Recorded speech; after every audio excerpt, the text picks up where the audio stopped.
SI చేసినటువంటి అరాచకం వల్ల ఈరోజు కుటుంబ పెద్దను కోల్పోవటం జరిగింది. 18 నెలల తర్వాత ఈ రాజకీయ ఒత్తిడి వల్ల తన కుటుంబాన్ని మొత్తాన్ని దూరం చేసుకొని ఎక్కడికో వీళ్ళు బతుకుతున్న వ్యక్తిని తన కుటుంబాన్ని చూసుకుంటానికి ఈ గ్రామంలోకి వస్తే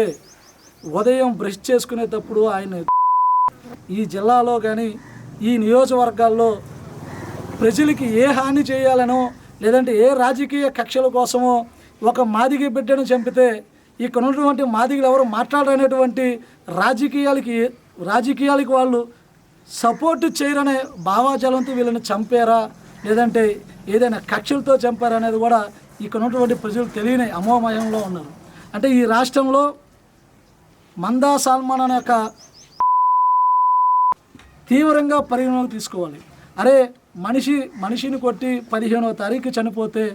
కనీసం డెడ్ బాడీని సైతం ఈ గ్రామంలోకి రానివ్వకుండా అడ్డుకొని పోలీసులు ఎస్ఐ కానీ సిఐ కానీ లోకల్లో ఉన్నటువంటి కానిస్టేబుల్ కూడా ఎందుకని ఆ డెడ్ బాడీని గ్రామంలో తీసుకురానివ్వకుండా వ్యతిరేకించి కనీసం ఈ గ్రామంలో బంధువులు కూడా చివరి చూపు చూడటానికి ఈ గ్రామంలోకి అడుగు పెట్టనీయకుండా ఆధార్ కార్డులు అడిగి మీకు ఏం సంబంధం అని చెప్పి అడిగినటువంటి నీచమైనటువంటి సంస్కృతి మొట్టమొదటిసారిగా ఈ పోలీసులు ఇక్కడ ఉన్నటువంటి ఈ నియోజకవర్గంలో ఉన్నటువంటి పోలీసు వ్యవస్థ నడిచినట్టుగా కంటికి కనపడుతుంది.